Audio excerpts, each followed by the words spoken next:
Hey you beautiful buccaneers, Falcore here. Now I was going to make this video very tongue-in-cheek and jab comedy at it, but I think given the subject matter, it's best to approach this in a mature manner. Well, at least as mature as I can be, but something really isn't right with the way the story is going in the game at present, and I think it's quite important to draw emphasis on this.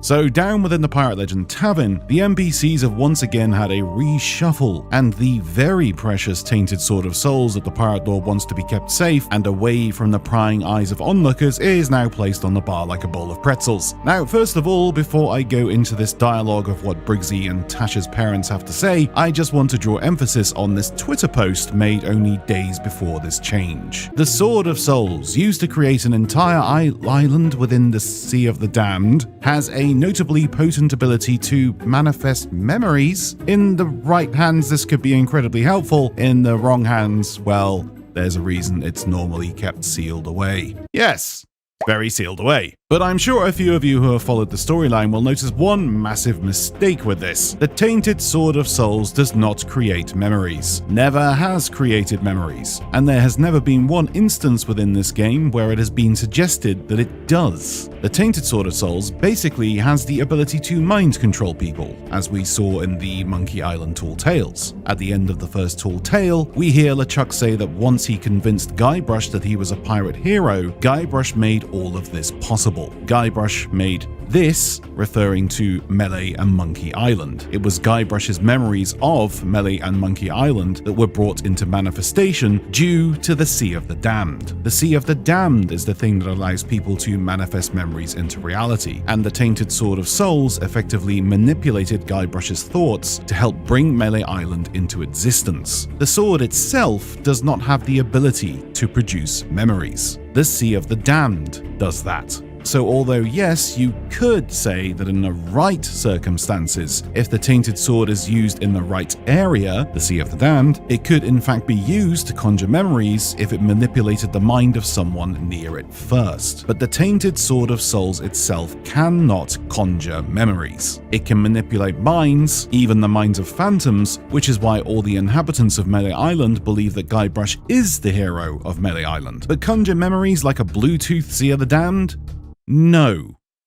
So since this Twitter post went out, the inhabitants of the Pirate Legend Tavern are discussing a new way to cure the curse of Tasha. Remember her? Tasha, the character from the adventures that literally no one cares about? Even though Briggsy was sent out on a mission with the Dark Brethren to locate a cure for the curse, but that has now seemingly been pit-stopped and forgotten about. Now, Briggsy, along with Tasha's father and mother, are planning to load up the Tainted Sword of Souls with all of their fondest memories of Tasha, to essentially manifest a complete version of her to graft her arm back on and make her whole again. I mean, what? Not only is this completely forgetting the entire story progression of the past 2 years, it's also just, how can I put this nicely? It's really bad writing. Turns out the cure for the skeleton curse wasn't a mysterious temple locked away by the ancients, where a trial took place, one leading to immortality within the Sea of the Damned, the other leading to purgatory and a life living as an undead, a very awesome Indiana Jones-style deep and creative story arc that could have very easily been utilized in this narrative for a much deeper and more elaborate storyline, but no. Instead, we just have to put our hands on a Monkey Island prop and sing Kumbaya. What? And what's worrying about all of this is that Briggsy admits that Louise, Tasha's mother, was actually her accomplice through all of her adventures when she was alive, and that Briggsy was responsible for her death. However, Louise cannot actually remember what killed her, and the NPCs draw great emphasis on this lack of memory concerning her death. I honestly get the feeling, and I really hope I am wrong, that when they load these fond memories of Tasha into the sword, the forgotten memory of Louise's death surfaces, and it turns out it was Flameheart, and that is how he is re-released into this world. Honestly, with how convoluted and silly the whole story arc feels, that is 100% what I see happening. Completely forgetting the story arc of the adventures, and just having him burst out of a sword because random tavern lady did a forget. Who knows? We'll just have to wait and see. Hopefully, I'm very wrong on this part. I think. I hope. Oh, and remember that monster? The one from the journal? The big scary looking thing? The one that the entire community was excited to see? The one that created a massive buzz within the community where everyone speculated about what it could possibly be? Turns out Tasha just drew it wrong. It wasn't scary at all. But do you want to know what that monster actually was? Well, we'll never know because she just glazed over it and said it was just a bad drawing. So let's just forget about that one, shall we?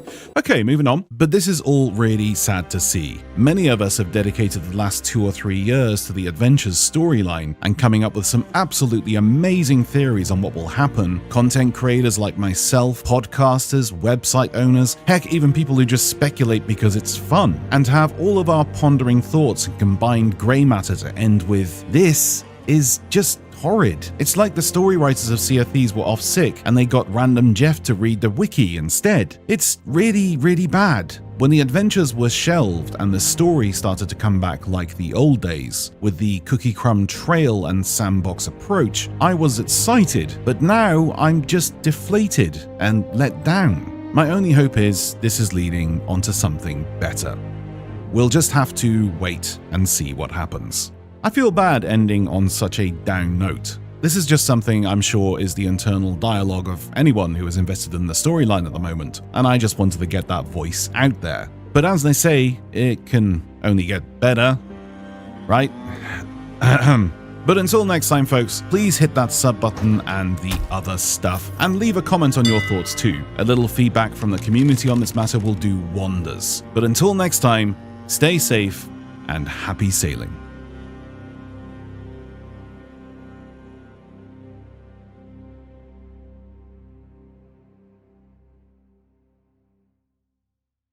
Look, here's a better story. Within the structure of the Tainted Souls lies the infrastructure of a mighty gaming PC. This gaming PC is from the talented builders at Apex Gaming PCs, a website that allows you to build your very own dream rig, and then sent out to you lickety-split. And when the time is right, the sword will turn into the mightiest of Apex Gaming PCs and melt the faces of the Pirate Lord Tavern, and sail the seas, burning everything in its wake.